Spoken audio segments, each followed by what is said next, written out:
آپ اس مسئلے کو دیکھ لیں، سمجھ لیں، سدھار لیں، سنبھال لیں، اسی قدر زیادہ ہماری دنیا کے لیے بہتر ہے اور وہ ہماری آخرت کے لیے بھی بہتر ہے۔ وہ کون سا معاملہ ہے؟ حاضرین گرامی، یہ ہیں جن کو ہم معاملات کہتے ہیں۔ ہم جن کو معاملات کہتے ہیں، لوگوں کے ساتھ جو ہمارے معاملات ہوتے ہیں، ان معاملات میں ہم اتنے بگڑے ہوئے ہیں، اتنا بگاڑ ہمارے سماج میں ہے، ہماری سوسائٹی میں ہے کہ اگر ہم نے اس کو وقت رہتے ہوئے نہیں سنبھالا تو یقین مانیں دنیا و آخرت دونوں جگہ کا اتنا بڑا نقصان ہم اور آپ کریں گے کہ کل پلٹ کر دیکھیں گے تو افسوس کے مارے ہم اور آپ یقین کریں کہ خون کے آنسو بھی روئیں تو کم ہوگا۔ میں اپنی گفتگو کے آغاز ہی میں آپ کو یہ بات بتا دوں کہ آپ اور میں یہ بات جانتے ہیں کہ ہم اور آپ مسلمان ہیں اور ہماری پہچان اسلام کے ذریعے ہے، اور اسلام جسے کہتے ہیں اس میں طرح طرح کی تعلیمات اللہ تبارک و تعالیٰ نے رکھی۔ ان میں ایک تو عقائد ہیں، عقیدے کی باتیں کہ جن پر ہمارا اور آپ کا ایمان اور عقیدہ ہونا چاہیے، عقیدہ ہے ہمارا اور آپ کا۔ اس اسلام کے اندر عبادات ہیں جو بندے اور رب کے درمیان کے معاملات ہوتے ہیں، عبادتیں ہیں، نماز ہے، روزہ ہے، زکوٰۃ ہے، حج ہے، قرآن کی تلاوت ہے، ذکر و اذکار ہے، توبہ و استغفار، عبادتیں ہیں، بندے اور رب کے درمیان کے معاملات ہیں۔ انسان کا اپنا اخلاق ہے کہ انسان کے اپنے معمولات زندگی میں اس کی بول چال، اس کے اٹھنے بیٹھنے، اس کے چلنے پھرنے، اس کے رہن سہن، اس کا لباس، اس کی اپنی شکل و صورت، ان سب کو بنائے رکھنے کے متعلق اسلام نے ہمیں اخلاق سکھایا ہے۔ بات کرنے کا سلیقہ، کسی کے ساتھ بیٹھنے اٹھنے کا سلیقہ، انسان کو خود کو سنوارنے کے لیے بھی اسلام نے بہت کچھ سکھایا۔ لیکن ان سب کے ساتھ ساتھ اسلام نے ایک بہت بڑا میدان ہم اور آپ کو دیا ہے، اور وہ میدان یہ ہے کہ ہمارا اس سماج کے لوگوں کے ساتھ جو معاملہ ہوتا ہے، اس سماج میں جینے والے لوگوں کے ساتھ ہمارے جو معاملات ہوتے ہیں، ان معاملات کو بھی اسلام نے اپنے دائرے میں رکھا ہوا ہے۔ اسلام کی نظر میں ایک بندہ اچھا بندہ بننے کے لیے ضروری ہے کہ وہ معاملات میں بھی اچھا ہو۔ ہم معاملہ کسے کہتے ہیں؟ دیکھیے، میں فرد کے طور پر میرا اپنے والدین سے معاملہ، ہم میں سے ہر ایک کا، ہمارا اپنے والدین سے معاملہ، ہماری اولاد کے ساتھ معاملہ ہے، ہماری اپنی بیوی اپنے شوہروں کے ساتھ معاملہ ہے، اور عورت ہو تو شوہر کے ساتھ، مرد ہو تو بیوی کے ساتھ معاملہ، بھائی بہن کے ساتھ معاملہ، رشتے ناتے، چچا ہیں، خالہ ہیں، پھوپھی ہیں، آپ کے ہمارے دادا ہیں، نانی، ددیالی رشتے دار، ننیالی رشتے دار، دیگر خاندان کے افراد، اور اس کے ساتھ ساتھ ہمارے پڑوسی، ہمارے اور آپ کے کاروبار میں ملنے جلنے والے، کسی کام کاج میں ہم اور آپ ایک دوسرے کے ساتھ مل کر چلنے والے، اتنا ہی نہیں جن سے ہماری دوستیاں ہیں اور جن سے ہماری دشمنیاں ہیں۔ اسلام کے مطابق آپ اور میں اگر دشمن کے ساتھ معاملہ کرتے ہیں، یہ دشمن کے ساتھ نبھائی جانے والی دشمنی بھی ہمارا دائرہ اسلام کے اندر کا معاملہ ہے۔ اسلام تو یہ بتاتا ہے کہ انسان تو دور کی بات، اس دنیا کے اندر ہم یہاں ہمارے آس پاس کے جو جانور ہیں، جاندار ہیں، دیگر مخلوقات ہیں، ان کے ساتھ بھی جو معاملہ کرتے ہیں، یہ بھی میرے اور آپ کے دین و ایمان کے دائرے میں ہے، یہ بھی میرے دین و ایمان کے مسائل میں سے ہے۔ یہ بڑی دنیا ہے، ہم بڑے ہیں تو چھوٹوں کے ساتھ شفقت کا معاملہ، ہم چھوٹے ہیں تو بڑوں کے احترام، ان کی باتوں کو عزت دینے کا معاملہ ہے۔ ہم اور آپ اگر ماتحت ہیں تو اپنے ذمہ داروں کی فرما برداری کا مسئلہ، اور اگر ہم ذمہ دار ہیں تو اپنے ماتحتوں کی خیر خواہی، ان کی مصلحتوں کی حفاظت کرنے کا مسئلہ۔ آپ یقین مانیں، ہماری اور آپ کی زندگی کی یہ جو سارے مسائل ہیں، اسلامی شریعت کی نظر میں یہ سارے کے سارے اصل میں میری اور آپ کی بندگی کا امتحان ہیں۔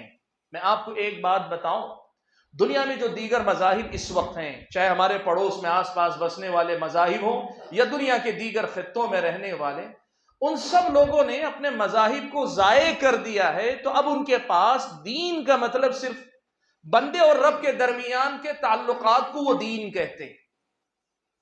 وہ صرف بندے اور رب کے درمیان کے معاملات کو دین سمجھتے ہیں، اس کے علاوہ کوئی مسئلہ، ان کی تجارت، ان کا کاروبار، ان کی شادی بیاہ، ان کا گھر بار، ان کا رہن سہن، ان کا کھانا پینا، چلنا پھرنا، اٹھنا بیٹھنا، سونا جاگنا، استنجا کرنا، قضاء حاجت، ساری چیزیں کہتے ہیں یہ آدمی کے دین کا حصہ نہ۔ دین یا تو صرف مندر میں ہوگا یا گرجا گھر میں ہوگا یا چرچ میں ہوگا یا ایک یوں کہیے کہ بندے اور رب کے درمیان صرف یہی دین ہے.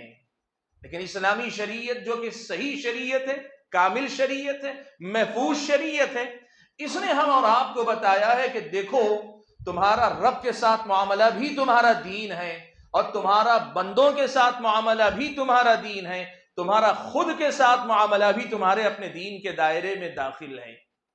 آج ایک بہت بڑا مسئلہ یہ ہے کہ میرے اور آپ کی زندگی میں اس سماج اور معاشرے میں رہتے ہوئے ہم بھی ماننے کو تو اسلام کے ماننے والے ہیں، لیکن عملاً جب پریکٹیکل بات آتی ہے شاید کہیں نہ کہیں ہم بھی زندگی ویسی ہی جیتے ہیں جیسے وہ لوگ جیتے ہیں جن کا ماننا یہ ہے کہ دین جسے کہتے ہیں وہ خدا اور بندے کا معاملہ ہے اور کچھ نہیں ہے.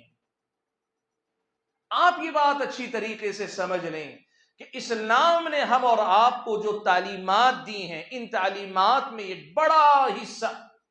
بڑا حصہ میرے اور آپ کے معاملات کا ہے.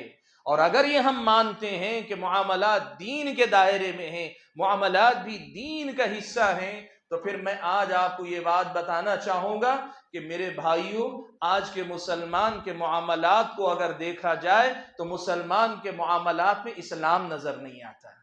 مسلمان کے معاملات میں مسلمانوں والی روح نظر نہیں آتی، مسلمانوں والا اخلاق نظر نہیں آتا، مسلمانوں والی جو اسلامی شریعت نے خوبصورتی دی ہے ہمارے معاملات کے اندر وہ بات نہیں رہ گئی. آج آپ یقین کریں ہمارے معاملات کے بگاڑ کی وہ صورتحال ہے کہ اس بگاڑ نے ہماری دنیا کا بے شمار نقصان کیا ہے، ہماری اور آپ کی آخرت کا بے شمار نقصان کیا ہے. میں آپ کو بتاؤں آج دنیا میں لوگ معاملہ کس بنیاد پہ کرتے ہیں. دنیا آج اس آدمی کو عقل مند سمجھتی ہے جو آدمی صحیح طریقے سے ہو کہ غلط طریقے سے ہو، اپنے آپ کا نفع کمانا جانتا ہو، خود کو فائدے میں رکھنا جانتا ہو، دنیا اسے عقل مند سمجھتی ہے، دنیا اسے ہوشیار اور چالاک سمجھتی ہے اور اکثر اسی کو کامیاب مانتی ہے جو اس دنیا میں دنیا اچھی طریقے سے کما لے جائے، چاہے اس کے معاملات کتنے ہی خراب ہوں، لیکن اگر وہ پیسہ بنانا جانتا ہے، دولت جائیداد بنانا جانتا ہے، دنیا اسے کامیاب سمجھتی ہے. آج آپ یہ بات سمجھ لیں، ایک مسلمان کی حیثیت سے اگر میں اور آپ بھی یہی سمجھیں گے کہ پیسہ بنانا، دولت بنانا، شہرت بنانا، نام بنانا، کسی طریقے سے اپنے آپ کو دنیا میں آگے لے چلنا یہی ہماری کامیابی ہے، یہ سمجھنا اصل میں ہماری ناکامی ہے. یہ ہمارا فائدہ نہیں، اس میں ہمارا نقصان ہے. اور کیسا نقصان ہے؟ اس دنیا کا نقصان ہے اور ہماری اور آپ کی آخرت کا نقصان ہے.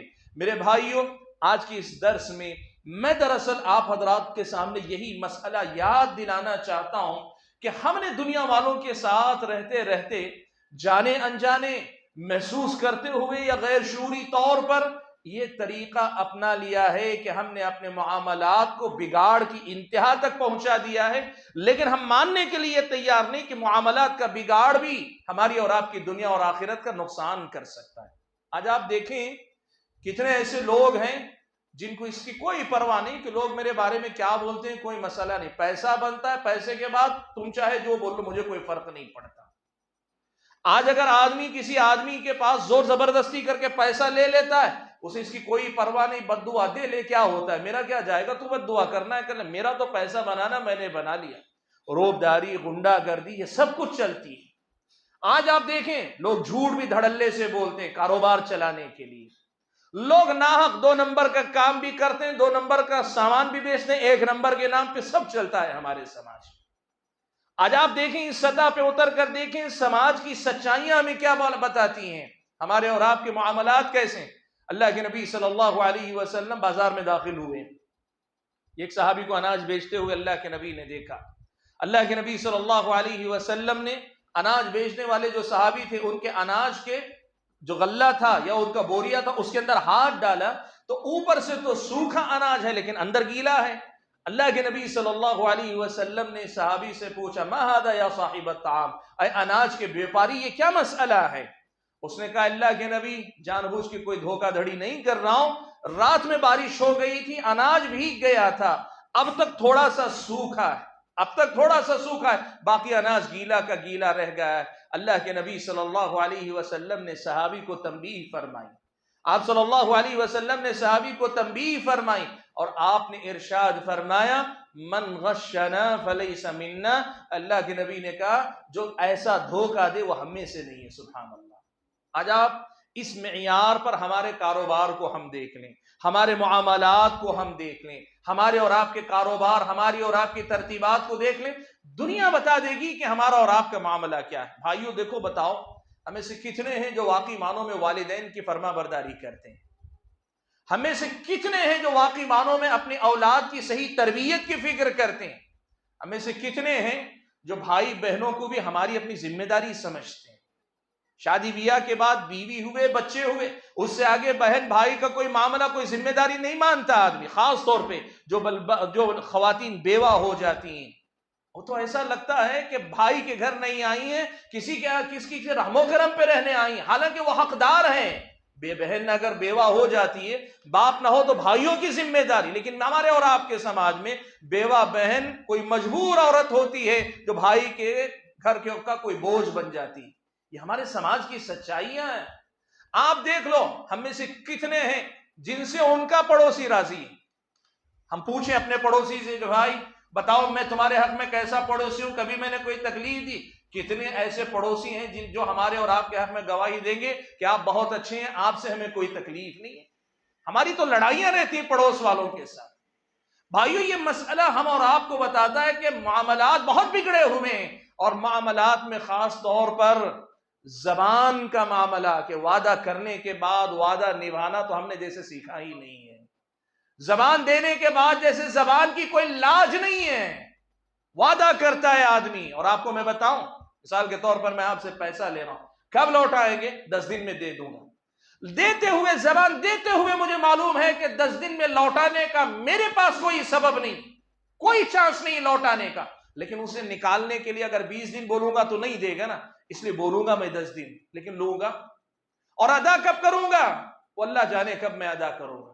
یہ ہماری زبان کی قدر و قیمت ہے۔ ہمیں خود معلوم ہے کہ جو زبان ہم دے رہے ہیں، ہم اس زبان کا پاس و لحاظ نہیں رکھ پائیں گے، لیکن پھر بھی زبان دیتے ہیں اور معاملات کو آگے نکال لے جانا چاہتے ہیں۔ ہم میں سے کتنے ایسے لوگ ہیں جو قرض لیتے ہیں، اور قرض لیتے وقت بڑے عاجز ہوتے ہیں، بڑے انکساری سے آتے ہیں، بڑے ضرورت مند بن کر آتے ہیں، اور قرض لے کر جانے کے بعد دینے والا بیچارہ اس کے سامنے عاجز ہے، ہاتھ جوڑتا ہے، اس کے گھر کے دروازے پہ بار بار جو ہے دستک دیتا ہے، اس کے پیچھے گھومتا ہے۔ اور سبحان اللہ، آج آپ یقین کریں یہ قرض جو اللہ تعالیٰ کی طرف سے بہت بڑی رحمت تھی، قرض لینے والے بد اخلاقوں نے، قرض لینے والے ان لوگوں نے، جن لوگوں نے اللہ تعالیٰ کی اس نعمت کو نہیں سمجھا، وہ صورتحال پیدا کی کہ آج قرض دینے والا سماج میں بیوقوف نظر آتا ہے۔ لوگ کہتے ہیں نا، کیوں تجھے اتنی سمجھ نہیں تھی، دیا کیوں تو نے پیسہ اپنا؟ وہ آدمی تو خیر خواہی میں دے رہا ہے، آپ کے کام آنا چاہتا ہے، وہ آپ کا بھلا کرنا چاہتا ہے، لیکن دینے کے بعد بیچارے کو اتنا پریشان ہونا پڑتا ہے کہ دنیا اسے بیوقوف سمجھ کر نصیحت کرتی ہے کہ اتنی عقل نہیں تیرے پاس، تو نے دیا کیوں اس کو؟ سبحان اللہ۔ میرے بھائیوں، یہ ہمارے معاملات کی صورتحال ہے۔ آپ بتائیں ہم میں سے کتنے نوکر ہیں جو جہاں نوکری کرتے ہیں وہ اپنے مالک کے واقعی معنوں میں خیر خواہ ہوں، واقعی معنوں میں خیر خواہ ہوں اپنے مالک کے؟ ایسے کتنے نوکر ہوں، امانت دار ہو، خیر خواہ ہو، اس کے کاروبار کو ترقی دینے کے لیے محنت کرتے ہوں؟ کتنے ایسے ہیں؟ اگر ہم کہیں نوکری کرتے ہیں اور اگر ہم مالک ہیں، ہمارے پاس نوکر ہیں، تو اپنا فائدہ کمانے کے ساتھ ساتھ اپنے نوکروں، اپنے ماتحتوں کی بھلائی سوچنے والے ہم میں کتنے ہیں؟ بھائیو یہ ہے دین کا ایک بڑا میدان، یہ ہے دین کا ایک بہت بڑا میدان جسے ہم معاملات کہتے ہیں، اور ان معاملات کو اگر ہم نے نہیں سنبھالا، نہیں سدھارا نا، تو آپ یقین مانو یہ ہم اور آپ کی بڑی محرومی ہوگی، ہم اور آپ دنیا و آخرت کے بے شمار نقصانات سے دوچار ہوں گے۔ میں مثالیں زیادہ دینا نہیں چاہتا، صرف میں نے اشارہ کیا ہے، ورنہ ہم تو جانتے ہیں، ہمارے گھر کے معاملات بھی جانتے ہیں، گلی محلے کے معاملات بھی جانتے ہیں، بستی کے معاملات بھی جانتے ہیں، قوم و ملت کے اداروں کی جو ذمہ داریاں لیتے ہیں ان کے معاملات بھی ہم جانتے ہیں، اور اتنا ہی نہیں، اپنے کاروبار کو بھی جانتے ہیں، اپنے دوستوں کی دوستیاں بھی جانتے ہیں، دشمنوں کی دشمنیاں بھی جانتے ہیں۔ آپ بتاؤ کیا ہم نے ان سب چیزوں کو اپنا دین سمجھا ہے؟ کیا ہمارے معاملات کو دیکھ کر کوئی کہہ سکتا ہے کہ بھائی یہ آدمی یہاں بھی دین کی پاسداری کرتا ہے؟ کوئی کہہ پائے گا ہمارے معاملات کو دیکھ کر؟ معاف کرنا، اللہ کے بندے ہوں گے کہیں نہ کہیں کچھ اکا دکا، ہر بستی، ہر محلے، ہر خاندان میں 2-4 لوگ اچھے لوگ ہوں گے، لیکن اسلام تو 2-4 لوگوں کو بدلنے تو نہیں آیا تھا نا۔ اسلام نے تو سارے سماج کو بدلنے کا بیڑا اٹھایا تھا، سب کو بدلنا ہے۔ دیکھنا یہ نہیں کہ ان تعلیمات پہ عمل کرنے والا وہ ہے وہ ہے وہ ہے، نہیں۔ اللہ کے نبی نے تو کہا یہ قیامت کی نشانی، اللہ کے نبی نے کہا یہ قیامت کی نشانی ہوگی کہ سب سے پہلے امانت اٹھا لی جائے گی، امانت داری دنیا سے اٹھا لی جائے گی، یہاں تک کہ لوگ کہیں گے سنتے ہیں فلاں بستی میں ایک امانت دار رہتا ہے، فلاں قبیلے میں ایک امانت دار رہتا ہے۔ جب یہ نیکیاں، یہ احکام معاملات کے باب میں اسلامی شریعت کی تعلیمات اس قدر اجنبی ہو جائیں کہ اس کی عملی تصویر دیکھنی ہو تو لوگ مثالیں دیں، فلاں صاحب بڑے امانت دار ہیں، کہنا تو یہ چاہیے کہ بھائی ہم سب امانت دار ہیں، فلاں ایک آدمی بڑا نادان ہے، بڑا خیانت کرتا ہے، بڑا ظلم کرتا ہے، زیادتی کرتا ہے، برے لوگوں کا شمار ہونا چاہیے، نیک تو سب کو ہونا چاہیے، لیکن ہمارا معاشرہ ویسا نہیں رہ گیا۔ میرے بھائیوں، میں جو پیغام آپ کو دینا چاہتا ہوں وہ یہ کہ ہم اور آپ کبھی ٹھنڈے دل سے بیٹھ کر یہ دیکھیں کہ ہمارے معاملات کیا اسلامی تعلیمات کے رنگ میں رنگے ہوئے ہیں؟ اگر ہیں تو اور اچھے بننے کی کوشش کریں، اور اگر نہیں ہیں تو آپ ایک ایک عمل کی اصلاح شروع کریں، ایک ایک کام کی اصلاح شروع کریں۔ آپ یقین کریں جو بگاڑ آج ہے سال بھر بعد انشاءاللہ بہت بڑے خیر میں تبدیل ہو سکتا ہے، شرط یہ کہ آدمی خود احتسابی سے کام لے، خود کا محاسبہ کرے، باریکی کے ساتھ اس کا جائزہ لے کر اصلاح کرنے کی کوشش کرے۔ آئیے میں آپ کے سامنے گناتا ہوں کہ ہمارا اور آپ کا ان معاملات کے بگاڑ سے کیا نقصان ہو رہا ہے۔ بہت سارے لوگوں کی سوچ کیا ہے، میں نے جیسے کہا نا کہ بھئی چلو کوئی بات نہیں، تھوڑا بہت 19-20 ہی تو کرتے ہیں، آج کون پورا پرفیکٹ ہے، برابر کون چلتا ہے، سب تو ایڈجسٹ کر کے ہی چلتے ہیں، ہم بھی تھوڑا 19-20 کر کے چلیں گے، یہی تو لوگ کہتے ہیں نا۔ اور لوگ سمجھتے ہیں کہ یہ معاملہ صرف 19-20 کا ہے، اس میں تھوڑا بہت ہی نقصان ہو رہا ہے، اور ہم تھوڑا بہت دین میں ایڈجسٹ کر کے اپنی دنیا بنا لے سکتے ہیں، تو اس میں حرج کیا ہے؟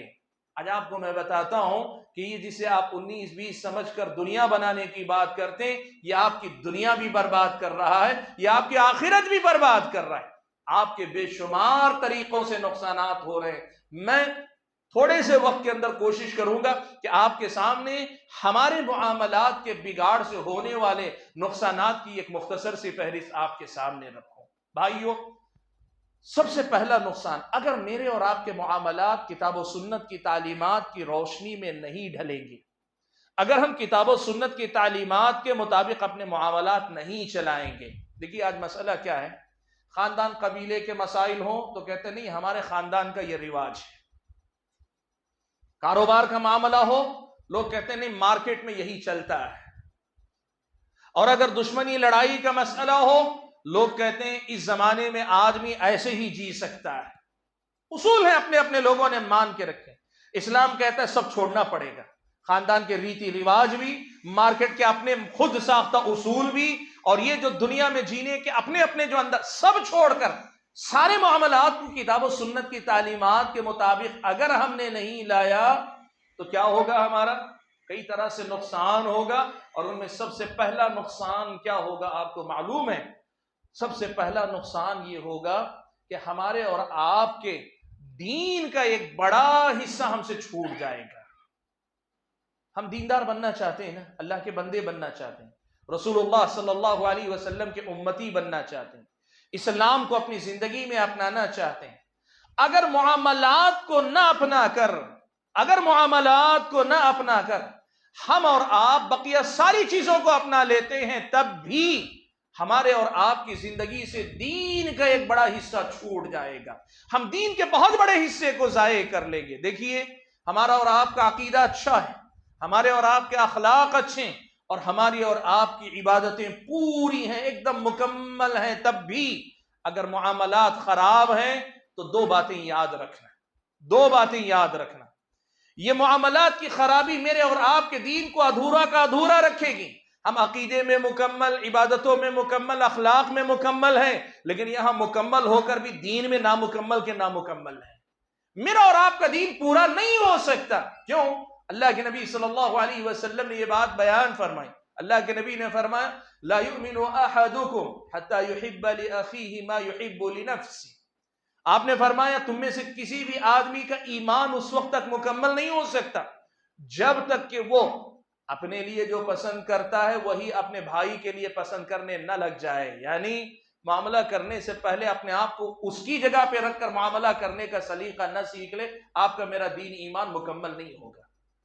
آپ کے ساتھ میں کوئی بھی معاملہ کرنا چاہتا ہوں, کوئی بھی کاروباری معاملہ ہے, لڑائی جھگڑے کا معاملہ ہے, دوستی کا معاملہ ہے, خیرخواہی کا مسئلہ ہے, رشتہ داری کا کوئی بھی معاملہ, مجھے اپنے آپ کو آپ کی جگہ رکھ کر, جس کے ساتھ معاملہ کر رہا ہوں اس کی جگہ رکھ کر پہلے اپنے آپ سے پوچھنا پڑے گا میں اس وقت اس سچویشن میں یہاں ہوتا, یہ صورتحال اگر میری ہوتی تو میں اپنے لیے یہاں کیا سلوک پسند کرتا, اور وہی سلوک مجھے کرنا پڑے گا, تب میرا ایمان مکمل ہوگا, ورنہ میرا اور آپ کا ایمان ادھورا رہے گا. میرے بھائیوں دیکھو میں ایک چیز آپ کو بتاؤں, ہم پورے عبادت گزار ہو جائیں, پورے عبادت گزار ہو جائیں, تب بھی 24 گھنٹے میں ہمارے اور آپ کی عبادتیں کتنی ہوتی ہیں؟ 5 وقتہ نمازیں ہم پابندی سے پڑھتے ہیں, اس کے ساتھ ذکر و اذکار کا اہتمام کرتے ہیں, قرآن کی تلاوت کر لیتے ہیں, موسم کے اعتبار سے روزہ رکھتے ہیں, حج کرتے ہیں, اور سال میں 1 مرتبہ زکوٰۃ دیتے ہیں. یہ عبادتیں 24 گھنٹے میں ہماری عبادتیں کتنا وقت ہم سے لیتی ہیں؟ 1 گھنٹہ لیتی ہیں, 2 گھنٹے لیتی ہیں, 3 گھنٹے لیتی ہوں گی, یا مان لیں 4 گھنٹے لیتے ہوں گے. اگر ہم نے ساری عبادتوں کی پابندی کر لی تو 4 گھنٹے تو ہماری عبادت کے ہوئے, بقیہ 20 گھنٹوں کا ہم نے حساب کہاں رکھا؟ 20 گھنٹے تو یہی معاملات ہی میں تو ہم جیتے ہیں, سارے معاملات ہی میں تو ہمارے 20 گھنٹے گزرتے ہیں. حتیٰ کہ آدمی اپنی بیوی کے ساتھ بند کمرے میں, یہ بھی معاملات میں سے, اور اس کا بھی میرے اور آپ کے دین و ایمان سے بڑا گہرا تعلق ہے. اسلامی شریعت کی نظر میں جو آدمی معاملات کو نہیں سدھارتا وہ اپنے دین کے بڑے حصے کو ضائع کر لیتا ہے. اور آپ بتاؤ دین کے اتنے بڑے حصے کو ضائع کر کے ہم یہ امید رکھیں ہم اللہ تعالیٰ کے پاس آسانی سے پار ہو جائیں گے, بیڑا پار ہو جائے گا؟ نہیں, ایسے نہیں. بعض لوگوں کو بڑی غلط فہمی, وہ یہ سمجھتے ہیں کہ بھائی چاہو جتنے معاملات خراب ہو, عقیدہ بڑا اچھا ہے, نجات ہو جائے گی. ایک بات یاد رکھنا, آج دیکھو اسلامی شریعت نے ایک بات بڑی نزاکت والی بتائی ہے. وہ کیا ہے؟ مان لو ہماری عبادت, ہمارے عقیدہ ہمارا اچھا ہے, مان لو ہماری عبادتیں اچھی ہیں, اور مان لو ہمارے اخلاق اچھے, لیکن معاملات میں بگاڑ ہے. معاملات کے بگاڑ کی سزا اللہ تعالیٰ یوں دیتا ہے کہ اس کا اثر آپ کے اخلاق کو بھی بگاڑ سکتا ہے. معاملات کے بگاڑ کے نتیجے میں اللہ تعالیٰ آپ کی عبادتوں سے محروم کر سکتا ہے. معاملات کے بگاڑ کے نتیجے میں اللہ تعالیٰ آپ کے میرے ایمان اور عقیدے میں خلل پیدا کر سکتا ہے. ایسا نہیں ہے کہ کوئی آدمی کہے میں معاملات میں بگڑا ہوں باقی سب صحیح ہے, صحیح رہ جائے گا. نہیں, کیا پتا کہ یہی معاملات کے بگاڑ کے نتیجے میں اللہ تعالیٰ ہم سے وہ نعمتیں چھین لے, ہم اور آپ سے کہیں ایمان اور عقیدہ نہ چھین لے اللہ تبارک و تعالیٰ. میں آپ کو بتاؤں, ایک آدمی اگر کاروبار کرتے کرتے کہیں یہ سمجھنے لگ جائے کہ جتنا میں کما رہا ہوں سب میری اپنی تدبیر ہے, میں اپنی ہوشیاری سے چالاکی سے کما رہا ہوں, اور میری چالاکی سے میں جتنا چاہے کما لے سکتا ہوں, تو اس کا مطلب یہ ہوا کہ وہ رزاق کو بھول بیٹھا ہے, رزق دینے والے رب ذوالجلال کو بھول بیٹھا ہے. اور واقعتاً اگر کبھی اس کی سوچ جاتے جاتے اس مقام پہ پہنچے کہ دینے والے کو بھول جائے اور یہ سمجھے میں اپنی تدبیر سے سب کچھ کما لیتا ہوں, تو پھر یہ آپ کے معاملات کا بگاڑ نہیں, آپ کے عقیدے کا بگاڑ بن سکتا ہے. یہ ہمیں سوچنا پڑے گا کہ ہمارے معاملات کا بگاڑ ایک تو دین کے بڑے حصے کو ضائع کرے گا, لیکن اس کے ساتھ ساتھ یہ بگاڑ میرے اور آپ کا جو صحیح حصہ ہے اس صحیح حصے کو بھی مزید بگاڑ سکتا ہے, عبادتوں میں خلل پیدا کر سکتا ہے, اخلاق کو بگاڑ سکتا ہے, اور میرے اور آپ کے. اور ہوتا ہے, دیکھیے آپ ایک پریکٹیکل مثال دیکھ لیں, ایک آدمی نے 2 نمبر کا مال بیچ دیا کسی کاروبار کو 1 نمبر بول کر. آدمی کہہ رہا میرا اخلاق اچھا ہے, میرا سب کچھ صحیح, میں کبھی جو ہے اخلاق کے معاملے میں سمجھوتا نہیں, کاروبار میں بس کرتا ہوں. اب اس آدمی کو پتا چل گیا یا اس کو شبہ ہو گیا, اب وہ واپس لوٹ کر اپنا مال لے کر آیا, تو کیا ہوگا؟ آپ کو اپنی امیج بچانی ہے, آپ مان نہیں سکتے نا 2 نمبر کا مال, تو اب کیا ہوگا؟ بیچتے وقت صرف آپ نے معاملہ کیا تھا, لیکن اپنے موقف کو, اپنے امیج کو بچانے کے لیے اب آپ کو جھوٹ بھی بولنا پڑے گا. اخلاق آپ کا بگڑ گیا. آپ کو جھوٹ بھی بولنا پڑے گا، اور آپ کا یہ مسئلہ ایسے ہوگا کہ آپ بڑھتے بڑھتے اس مقام تک پہنچیں گے جہاں آپ عبادتوں میں سمجھوتا کریں گے، ایمان اور عقیدے میں سمجھوتا کریں گے۔ بھائیو یہ بات یاد رکھو کہ سب سے پہلا سب سے بڑا نقصان یہ ہوگا کہ اگر معاملات بگڑے رہے، دین کا ایک بڑا حصہ ہمارے ہاتھ سے چلا جائے گا، اور رفتہ رفتہ موجود حصے میں بھی خلل پیدا ہوگا، اور کب اللہ نہ کرے کب پورا چلا جائے یہ بھی نہیں کہا جا سکتا۔ وہ اللہ ہی بہتر جانتا ہے، اللہ ہی بہتر جانتا ہے۔ اللہ تعالیٰ کسی کی غلطی کی سزا کیسے دے گا وہ اللہ ہی بہتر جانتا ہے۔ معلوم یہ ہوا کہ معاملات کے بگاڑ کو معمولی نہیں سمجھنا چاہیے، ہم بہت بڑے نقصان سے دو چار ہیں اگر معاملات کے بگاڑ کو ہم سدھار نہیں رہے ہیں۔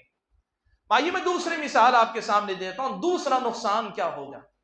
پیارے نبی صلی اللہ علیہ وسلم کی متعدد احادیث میں اور قرآن مجید کی بعض آیات میں بڑا اہم مسئلہ یہ بتایا گیا ہے۔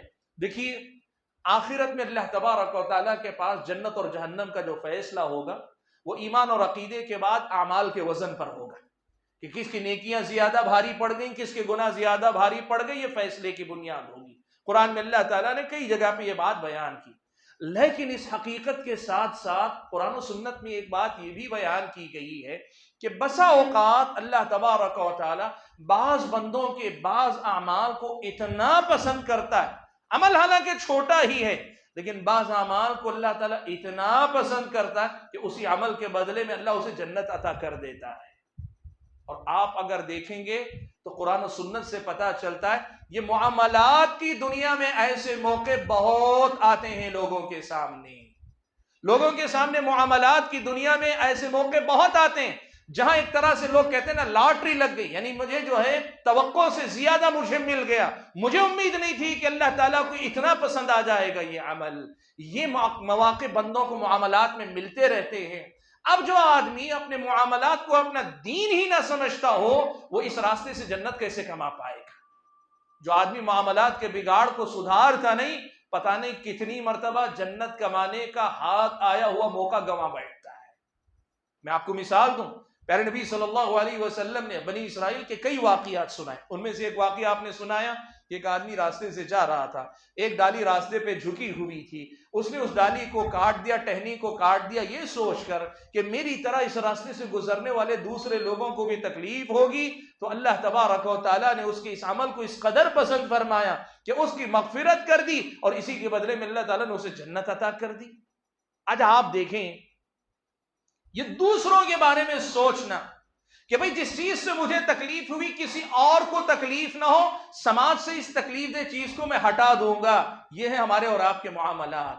اور یہ واقعہ بتاتا ہے معمولی سے ایک ڈالی کاٹنے والے کے عمل کو بھی اللہ نے پسند کیا تو اسے جنت عطا کر دی۔ آج آپ بتاؤ ہمارے اور آپ کے سامنے سماج میں راستے میں چلتے پھرتے اٹھتے بیٹھتے ایسے کتنے موقع آتے ہوں گے، کیا پتا اللہ ہمارے بھی مقدر میں لکھ دیتا اگر ہم وہ کام کر لیتے، ہم نے نہیں کیا تو ہم جنت سے محروم کر دیے گئے۔ کیا پتا کہ اللہ تعالیٰ اس کی طرح ہمارے لیے بھی جنت کا اللہ تعالیٰ کوئی فیصلہ کرتا، لیکن ہم لوگوں نے غفلت برتی تو اللہ تبارک و تعالیٰ نے محرومی لکھ دی ہمارے حق میں۔ اللہ کے نبی نے ایک اور واقعہ بیان کیا، کہا ایک آدمی بنی اسرائیل میں سے آدمی کا انتقال ہوا، اللہ تعالیٰ نے اسے اٹھایا، یا دوسرے روایت سے کہ روز قیامت اللہ اٹھائے گا اور اٹھا کر اسے پوچھے گا بتا تیرا کیا عمل ہے، ایسا کیا عمل کیا ہے تو نے۔ اللہ کے نبی فرماتے ہیں کہ اس بندے نے کہا یا کہے گا کہ اے اللہ تعالیٰ مجھے تو کوئی نیکی یاد نہیں۔ اب کیا واقعتاً اس نے کوئی نیکی نہیں کی تھی، یا پھر یہ کہ اللہ تعالیٰ کے سوال و جواب کا وہ خوف و دہشت تھی کہ اسے اپنی کوئی نیکی یاد نہیں آئی؟ اللہ کے نبی فرماتے ہیں ایک روایت سے معلوم ہوتا ہے کہ اللہ تعالیٰ فرشتوں کے ذریعے کہلوائے گا، اور دوسری روایت سے معلوم ہوتا ہے کہ بندہ خود کہے گا کہ ہاں ایک عمل البتہ ہے، مجھے یاد آتا ہے کہ میں ایک کام کیا کرتا تھا۔ وہ کیا تھا؟ کہتا تھا کاروبار میں میری دکانداری یا لین دین جو بھی چلتا تھا، اس لین دین میں کبھی ایسا ہوتا کہ ایک آدمی آتا تنگ دست ہوتا، فقیر ہوتا، ضرورت مند ہوتا، تنگ دست ہوتا، تو میں اسے مجبور کرنے کے بجائے کہ ابھی کے ابھی دینا پڑے گا، میں اسے مہلت دے دیا کرتا تھا، چھوٹ دے دیا کرتا تھا۔ اللہ کے نبی صلی اللہ علیہ وسلم نے فرمایا کہ اللہ نے کہا جب تو اختیار رکھتے ہوئے بندوں کو چھوٹ دیتا تھا تو آج میں اختیار رکھتے ہوئے تجھے معاف کرتا ہوں، اللہ نے اسے جنت عطا کر دی۔ آج ہم سوچیں ایسے معاملات ہمارے اور آپ کے سامنے کتنے مرتبہ آتے نہیں ہوں گے، جنت کمانے کے ایسے موقع کیا ہم یہاں سے جنت کمانے میں کامیاب ہو رہے ہیں؟ کیا ہم اور آپ واقعی معنوں میں ہر مسئلے کو جنت تک جانے کا ایک موقع سمجھ رہے ہیں؟ ہم نے تو اپنے معاملات کو دین سے بہت دور کر لیا اور کہتے ہیں یہ معاملات ہیں، اس میں کچھ زیادہ فکر کرنے کی ضرورت نہیں۔ اللہ کے بندو، احادیث سے تو معلوم ہوتا ہے کہ اس معاملات کی دنیا سے اللہ تعالیٰ بہت سارے دروازے جنت کے کھولتا ہے۔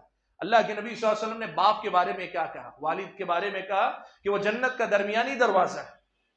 الوالد اوسط ابواب الجنہ کہا، یعنی والد کی خدمت کر لینا، والد کو راضی کر لینا، ان کے اپنے حقوق ادا کر لے جانا، ان کی فرما برداری کر لے جانا، کہ یہ جنت کا دروازہ۔ ہم میں سے کتنے لوگوں سے جنت کا دروازہ سمجھ، ماں کو سمجھتے ہیں، آپ نوٹ کیجئے بعد میں کہہ رہا ہوں، ماں کو لوگ سمجھتے ہیں، ماں کی قدر کرتے ہیں، لیکن باپ کو اس حیثیت سے دیکھنے والے کتنے ہیں؟ آپ یقین کریں، میرے اور آپ کے معاملات میں بہت سے معاملات ہیں جو جنت کمانے کا ایک موقع ہیں، لیکن اکثر و بیشتر ہم اور آپ یہاں سے غافل نظر آتے ہیں۔ یہ دوسرا بڑا نقصان ہے کہ پتہ نہیں، وہ اللہ ہی بہتر جانے کون سے عمل پہ جنت دینے کا اللہ کا فیصلہ ہوگا، لیکن جو احادیث سے معلوم ہوتا ہے کہ معاملات کی دنیا میں بھی بہت سے معاملات ہو سکتے ہیں جس پر اللہ تبارک و تعالی جنت دے سکتا ہے، شرط یہ کہ لوگ لینے کی بھی فکر کریں۔ ہم نے اس طرح پتہ نہیں کتنے اپنے ہاتھ سے موقع ضائع کر لیے۔ اچھا، یہ میں تیسرا ایک نقصان آپ کو گناتا ہوں۔ دیکھیے، اگر ہمارے اور آپ کے معاملات اسلامی رنگ میں رنگ جائیں، ہمارے معاملات اگر سدھر جائیں، ہمارے معاملات اگر سنور جائیں، تو آپ یقین کریں اس ملک میں مسلمانوں کے بارے میں لوگ جتنی غلط بیانی کر رہے ہیں، جتنا جھوٹ ان کے بارے میں پھیلا رہے ہیں، اسلام کو بدنام کر رہے ہیں، پیارے نبی صلی اللہ علیہ وسلم کو بدنام کر رہے ہیں، قرآن کو بدنام کر رہے ہیں، سب کے بارے میں غلط بیانی کر رہے ہیں، ہمارے اور آپ کے معاملات اگر سدھر جائیں تو ان سب کا جواب خود بخود ہو جائے۔ سارے الزامات، وہ کیا کچھ نہیں کر رہے ہیں، چینل بھی لگے ہوئے ہیں، ٹی وی چینل بھی لگے ہیں، یوٹیوب چینل بھی لگے ہوئے ہیں، سوشل میڈیا میں فیس بک کے اپنے اکاؤنٹس بھی لگے ہوئے ہیں، پتہ نہیں کیا کیا لگے ہوئے ہیں۔ یہ سارے کے سارے لگے ہوئے ہیں کہ آپ کو بدنام کر دیں، آپ کے نبی کو بدنام کر دیں، آپ کے دین کو بدنام کر دیں، آپ کو دنیا کا برا انسان ثابت کر کے چھوڑیں۔ آپ یقین کریں، صرف میرے اور آپ کے معاملات اگر سدھر جائیں گے نا تو ایسا کرارا جواب جائے گا کہ کوئی اس کے بعد آپ کے بارے میں برا بولتے ہوئے شرمائے گا۔ کیوں؟ اس لیے کہ سماج کے ایک اچھے آدمی کے بارے میں ایک آدمی اگر برا بولے گا، سماج کے 10 آدمی اس کو برا بولیں گے، اس کے بارے میں مت بولنا، وہ تو ہم نے دیکھا بھالا ہوا ہے، اس کے بارے میں بولنے کا مطلب یہ ہوا کہ تو صحیح نہیں ہے، یہ ساری دنیا کہتی ہے۔ آج آپ بتاؤ، ہم اور آپ، ہمارے نوجوان غیروں کے جو بھی ان کے منصوبے، جو بھی ان کے کام، جو بھی ان کے اقدامات ہیں، اس کے خلاف بہت کچھ کرنے کے لیے تیار، لڑنے تیار، مرنے تیار، سڑکوں پہ آنے تیار، سب کچھ کرنے تیار۔ اسلام کہتا ہے یہ سارے بعد کی بات، ان کی ضرورت بھی نہیں پڑے گی۔ ادفع باللتی ہی احسن فاذا الذی بینک وبینہ عداوہ کانہ ولی حمیم۔ اللہ نے کہا کہ ایک طریقہ سیکھ لو، تمہارے معاملات درست کر لو کہ برے کا بدلہ اچھائی سے دو، معاملات اگر سنوار لو تو خود بخود جو دشمن ہے وہ دوست بن جائے گا۔ میرے بھائیوں، ایک بات یاد رکھو، آج میرے اور آپ کے معاملات اس قدر خراب ہیں، معاف کیجئے مجھے اگر آپ کو برا لگتا ہے، اور اگر آپ سمجھتے ہیں کہ شہر حیدرآباد کے لوگوں کے معاملات بہت اچھے ہیں تو آپ سمجھ لیجئے میں اپنی بستی کی بات کر رہا ہوں، لیکن یہ سچائی ہے۔ معاملات اس قدر زیادہ خراب ہیں، آپ یقین کریں، غیر تو غیر ہے، مسلمان پہ بھروسہ کرنے کے لیے تیار نہیں، مسلمان کے ساتھ معاملہ کرنے کے لیے تیار نہیں۔ ہم اتنے زیادہ کیسے بگڑ گئے، اس قدر زیادہ ہمارے معاملات خراب کیسے ہو گئے؟ ہم اپنے ہمارے اوپر بھروسہ کرنے کے لیے تیار نہیں، ہمارے اوپر اعتماد کرنے کے لیے تیار نہیں، ہمارے ساتھ آنکھ بند کر کے کاروبار کرنے کے لیے تیار نہیں۔ آپ پوچھیں کاروباری لوگوں سے، بغیر بھروسہ کیے کاروبار نہیں چلتا، دیکھتے ہیں، سوچتے ہیں، معلوم کرتے ہیں، اور پھر ایک آدمی پہ بھروسہ کرتے ہیں، لیکن بھروسہ بھی پورا نہیں ہوتا۔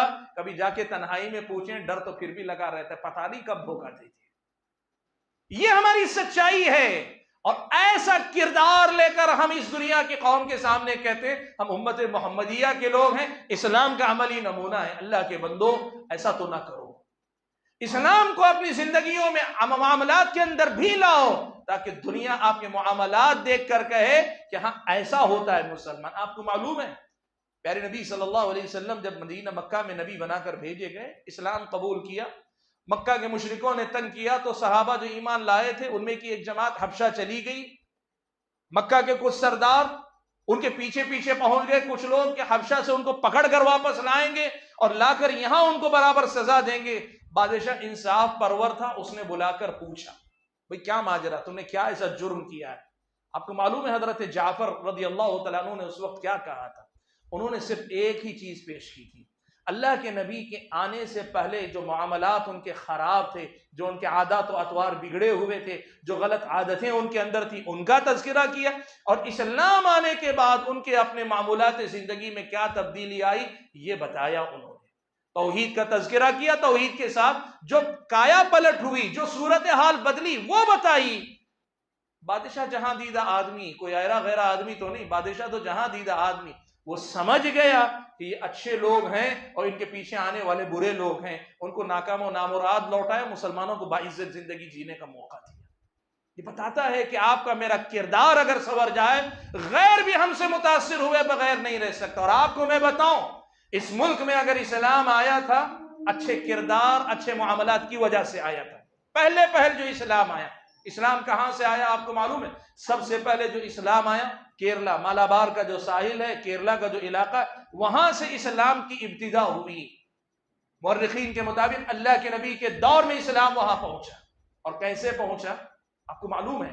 عرب کے تاجر آیا کرتے تھے مالابار کے علاقے میں، یہاں سے گرم مسالے لے کر جایا کرتے تھے اور اب عرب اس کی اشیاء لا کر یہاں فروخت کیا کرتے تھے. یہ جو تاجر آتے تھے نا، ان تاجروں کے ساتھ ہندوستانی جو تاجر تھے وہ معاملہ کرتے تھے، جانتے تھے عرب کے جاہل بدو گمار اور زمانے جاہلیت کی جاہلیت سے بھرپور، دھوکہ بھی، دو نمبر بھی، جھوٹ بھی اور ظلم بھی زیادہ سب دیکھا ہوا تھا. اچانک دیکھتے کیا ہے، وہی کاروباری ہے لیکن کاروبار کا رنگ ڈھنگ بدل گیا اور پہلے کے مقابلے میں بہت اچھے ہو گئے، بہت سدھر گئے. تو یہاں کے تاجروں نے پوچھا کہ بھئی کیا بات ہے، پہلے تم ہی تھے، تم سے معاملہ کرتے ہوئے ڈرتے تھے، آج تو تمہارے ساتھ معاملہ کر کے لگتا ہے ہم نے پہلے سے زیادہ کمایا ہوا ہے، آخر ایسی کیا وجہ ہے؟ انہوں نے بتایا پیارے نبی صلی اللہ علیہ وسلم کے لائے ہوئے دین کی تعلیمات کا نتیجہ کہ ہمارا معاملہ بدل گیا، ہمارے معاملات سدھر گئے. یہیں سے اسلام کی ابتدا ہوئی. یہاں کے غیر مسلموں نے ان مسلمان تاجروں کے کردار کو دیکھ کر اسلام قبول کر لیا.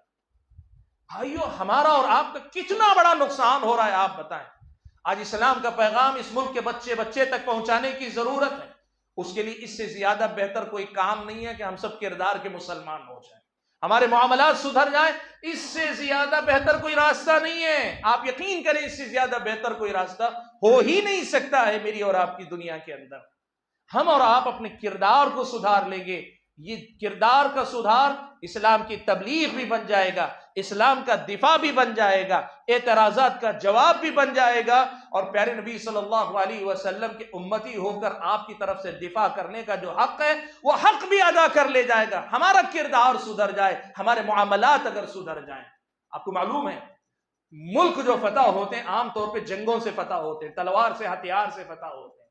انڈونیشیا اور ملیشیا یہ جو ملک ہیں آج بھی مسلم اکثریتی ملک ہیں، آج بھی مسلم اکثریتی ملک ہیں. آپ جانتے ہیں ان ملکوں کی تاریخ پڑھ کر دیکھیے، یہاں کبھی کوئی مسلم لشکر نہیں گیا ان کو فتح کرنے کے لیے. جانے جانے والے جو تاجر تھے، تاجروں کے معاملات کی صفائی تھی جس سے متاثر ہو کر پوری کی پوری قوم یہ کے بعد دیگر اسلام قبول کر لیتی. بھائیوں، یہ کتنا بڑا نقصان ہو رہا ہے. ہم اور آپ اندازہ لگائیں کہ ہم نے اپنے معاملات کو بگاڑ کے رکھا ہوا ہے. آج غیر مسلم ہمارے ساتھ معاملہ کرنے کے لیے تیار نہیں ہوتا ہے. میں آپ کو بتاؤں ایک واقعہ میری اپنے علاقے کا، میں آپ کو سناتا ہوں. ہمارے اپنے ملنے ملانے والے لوگوں میں سے ایک نوجوان ایک دن آیا اور آ کر کہنے لگا کہ آج مجھے بڑی تکلیف ہوئی. مسلمان نوجوان ہے، آج مجھے بڑی تکلیف ہے. میں نے کہا کیا ہوا؟ کہنے لگا کہ مسئلہ یہ ہوا کہ آج میرا اپنا ایک غیر مسلم دوست، کلاس میٹ جو تھا اسکول کا، آج میرا غیر مسلم دوست ملا. وہ میرے ابا کو بھی جانتا ہے، مجھے بھی جانتا ہے. بڑے دنوں کے بعد ملا، بیٹھے بات چیت کر رہے تھے تو میرے غیر مسلم دوست نے مجھ سے کہا کہ تمہارے ابا کو مسلمانوں میں نہیں پیدا ہونا چاہیے تھا، ہندوؤں میں پیدا ہونا چاہیے تھا. اس نے پوچھا کیوں؟ کہا اس لیے کہ میں نے، غیر مسلم کہہ رہا، میں کئی لوگوں سے میں نے معاملہ کیا، ایک تیرے ابا ہیں جو معاملہ سیدھا کرتے ہیں، معاملہ اچھا کرنے والے، تیرے ابا کو اکیلے کو میں نے دیکھا ہے. مجھے لگتا ہے کہ ایک مسلمان ہو کر کوئی اتنا اچھا معاملہ نہیں کر سکتا، اسی لیے میں یہ کہہ رہا ہوں کہ تیرے ابا کو مسلمانوں میں نہیں ہونا چاہیے تھا، غیر مسلموں میں، ہماری قوم میں ہونا چاہیے تھا۔ مطلب کیا ہے؟ اس غیر مسلم کی نظر میں کسی مسلمان کا امانت دار ہونا، سچا ہونا، دیانت دار ہونا، یہ جو ہے خلاف عادت ہے۔ یعنی ایک مسلمان کی اصلی ہے کہ وہ دھوکہ دیتا ہے، نعوذ باللہ من ذالک۔ وہ کہہ رہا کہ مجھے وہ باپ کی تعریف سن کر آیا، لیکن یہ تعریف باپ کی ہے، قوم کی برائی ہے۔ وہ کہا مجھے بڑی تکلیف ہوئی یہ سن کر۔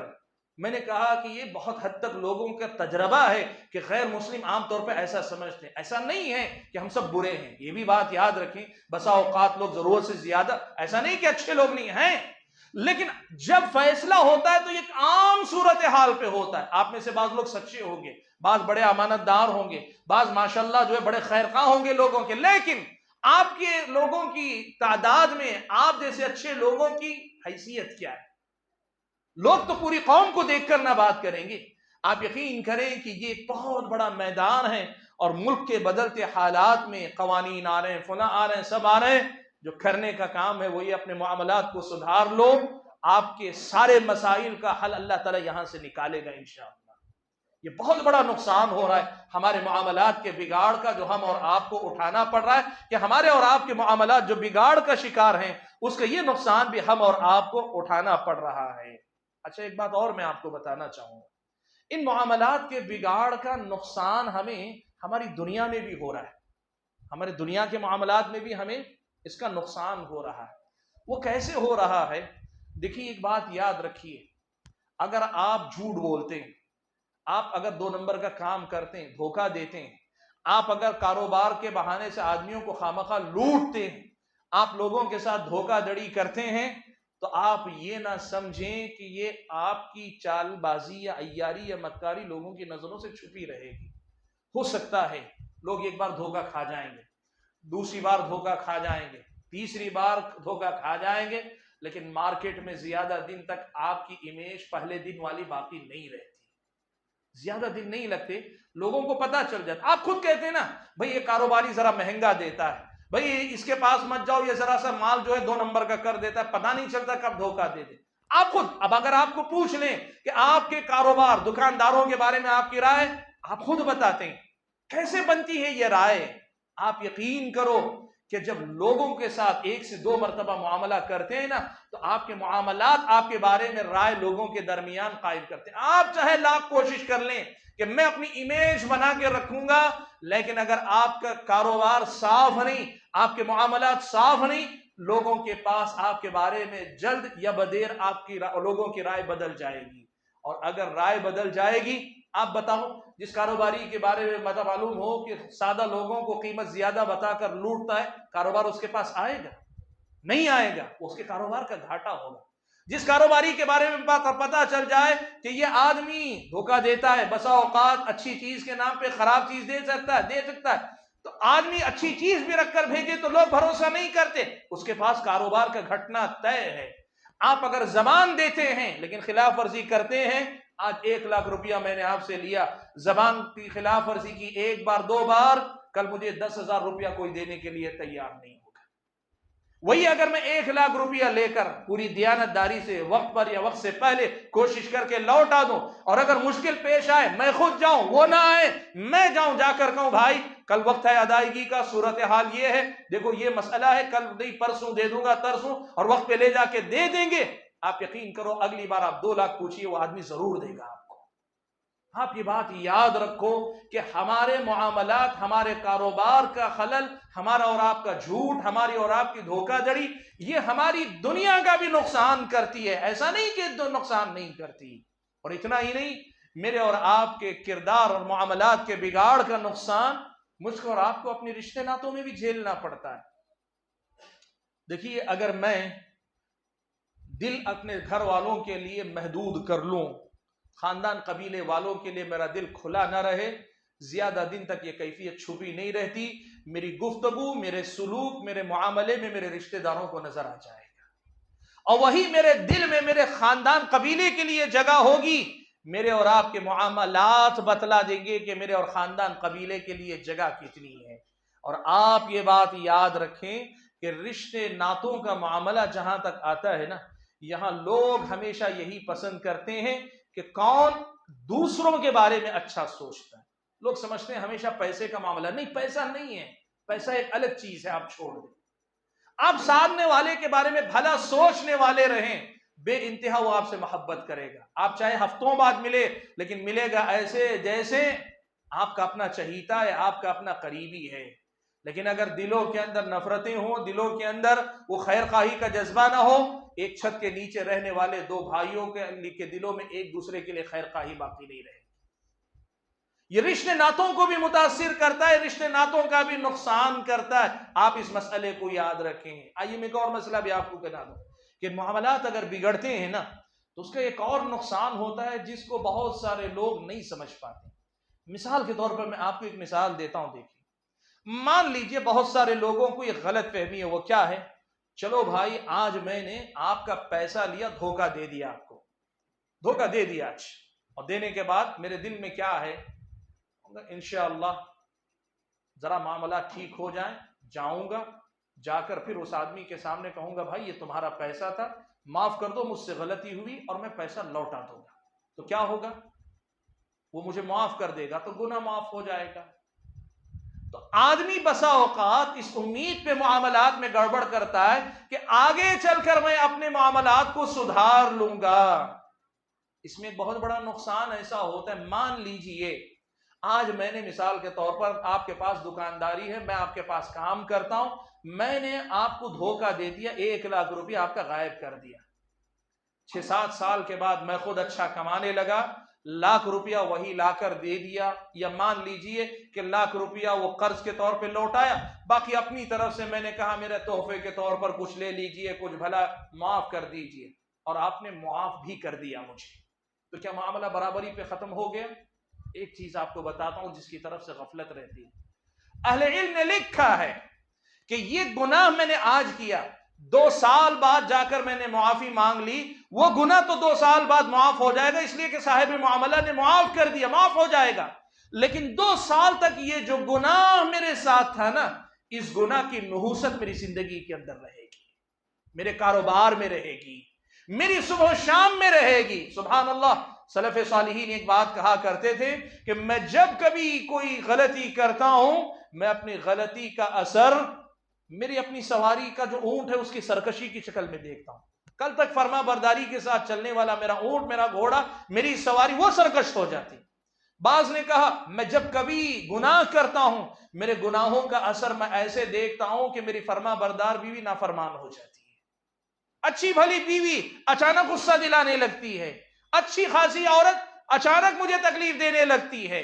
یہ میرے اپنے گناہوں کا اثر میں دیکھتا ہوں۔ اور آپ یقین کریں، جب آدمی گناہ کرتا، میں نے کہا نا یہاں آپ نے معاملے کو بگاڑا اور وہاں آپ نے سدھار لیا، لیکن اس درمیان آپ نے کتنا نقصان اٹھایا۔ زندگی میں اللہ تعالیٰ اطمینان ختم کر دیتا ہے، سکون ختم کر دیتا ہے، پریشانیاں اللہ تعالیٰ ڈال دیتا ہے، مصیبتوں میں مبتلا کر دیتا ہے۔ آپ کیا سمجھتے ہیں یہاں لیا وہاں دے دیا، برابر، اس کو برابری کا سودا تھوڑی کہتے ہیں۔ وہ برابر ہونے سے پہلے جو گھاٹا، جو نقصان ہم نے اٹھایا، وہ اس قدر زیادہ بڑا نقصان ہے کہ کوئی عقل مند آدمی ایسی غلطی نہیں کرے گا۔ بھائیو، یہ مسلسل ایک طرح سے کہیے گناہ کی نحوست کو ساتھ لے کر چلنے والا معاملہ، اسی لیے غلطی کرے ہی کیوں، آدمی ایسے معاملات کو بگاڑے ہی کیوں، اور کیوں جا کر اللہ تعالیٰ کے سامنے پکڑا جائے۔ بہت سارے نقصانات ہیں، معاملات کے بگڑنے کے بڑے نقصانات ہیں۔ ایک نقصان اور ذکر کر کے میں اپنی بات سمیٹنا چاہوں گا، اور وہ نقصان کیا ہے؟ پیارے نبی صلی اللہ علیہ وسلم نے ایک دن صحابہ سے پوچھا کہ بتاؤ مفلس کس کو کہتے ہیں؟ اللہ کے نبی نے پوچھا کہ مفلس کس کو کہتے ہیں؟ صحابہ نے کہا اللہ کے نبی، ہمارے نظر میں مفلس اس کو کہتے ہیں جس کے پاس دینار و درہم نہ ہو۔ اللہ کے نبی نے دیکھا کہ جواب تو صحیح ہے، لیکن اللہ کے نبی وہ بتانا نہیں چاہ رہے تھے، اس لیے اللہ کے نبی نے خود آگے بڑھ کے کہا المفلس من امتی، میری امت کا مفلس کون ہوگا؟ کہا وہ آدمی جو قیامت کے دن آئے گا تو خوب نمازیں پڑھ کر آئے گا، صدقہ و خیرات کر کے آئے گا، اچھی خاصی نیکیاں کر کے آیا ہوگا، اس کے پاس نیکیوں کے پہاڑ ہوں گے، لیکن ان نیکیوں کے پہاڑ کے ساتھ وہی جو میں نے کہا نا کہ ایک آدمی عبادتوں میں پورا، عقیدہ پورا ہے، اخلاق پورے ہیں، وہی نیکیوں کے پہاڑ لے کر آئے گا، لیکن آئے گا اس طرح کسی کو ناحق گالی دے کر آیا ہوگا، کسی کو ناحق مار کے آیا ہوگا، اور کسی پہ ناحق ظلم کر کے آیا ہوگا۔ اللہ کے نبی صلی اللہ علیہ وسلم نے فرمایا کہ اللہ تعالیٰ تو انصاف کرنے والا ہے۔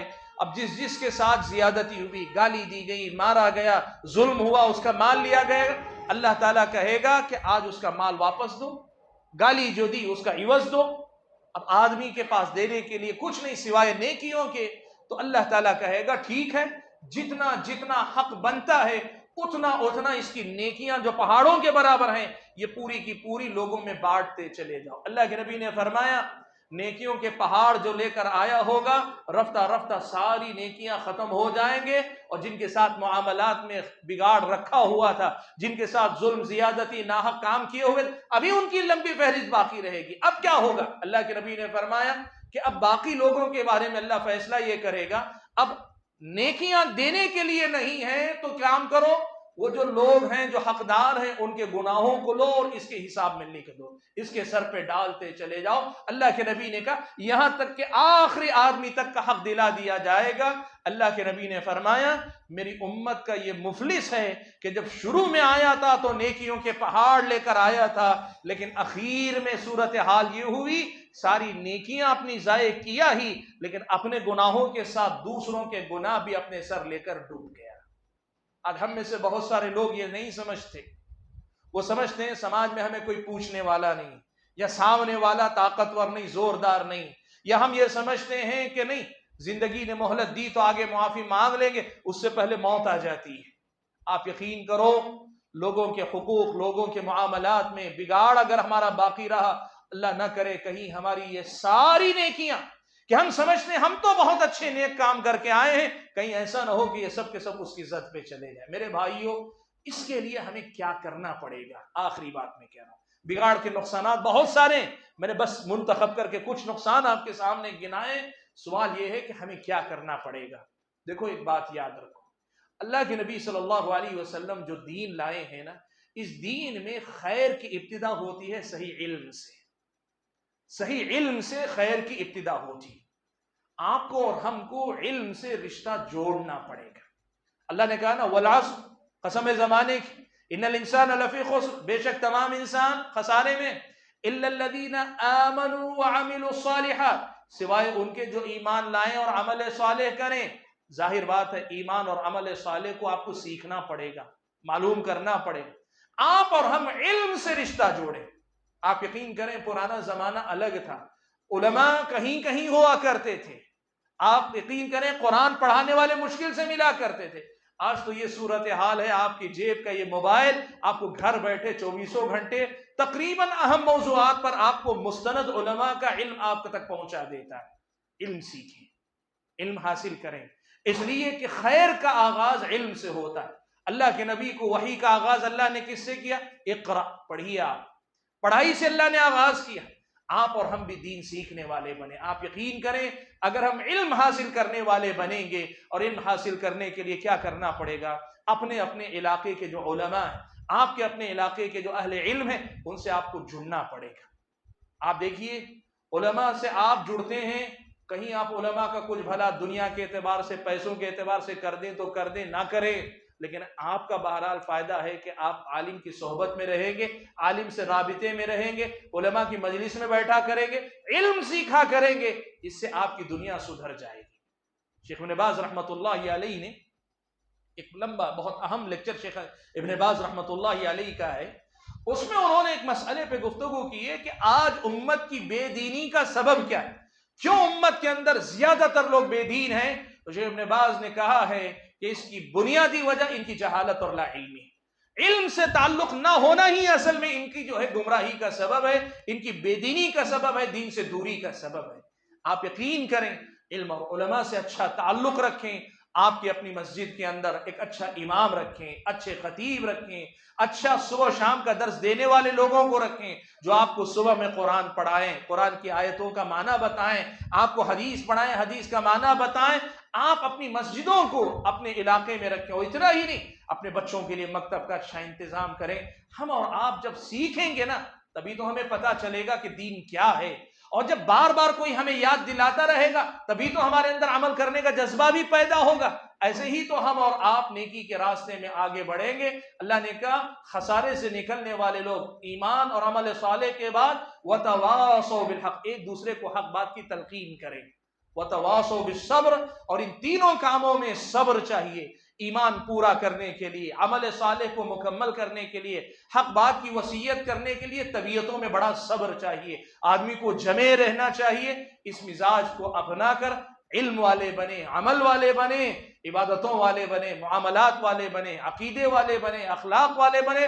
مختصر الفاظ میں یہ کہ اللہ کے سچے بندے بنے، نبی کے سچے امتی بنے، واقعی معنوں میں اپنے آپ کو پورے مسلمان بنانے کی کوشش کریں. میں اللہ تبارک و تعالیٰ سے دعا کرتا ہوں کہ اللہ تعالیٰ مجھے اور آپ سبھی حضرات کو، تمام بزرگوں کو اپنے معاملات کو سدھارنے سنوارنے کی توفیق عطا فرمائیں. اللہ تبارک و تعالیٰ ہم اور آپ کو ایک اچھا مسلمان بن کر زندگی گزارنے کی توفیق عطا فرمائیں. ہمارے وجود کو سب کے لیے خیر و برکت کا باعث بنائیں، اور ہم سے اللہ تعالیٰ کبھی کسی کو تکلیف نہ دے، اور ہم سے اللہ تعالیٰ کسی کو ناراض نہ رکھے. اللہ تعالیٰ جب تک دنیا میں رکھے ایمان اور اسلام پر قائم رکھے، اور جب اپنے پاس بلائے تو ایمان کی حالت میں بلائے. آمین. وآخر دعوانا ان الحمد للہ رب العالمین.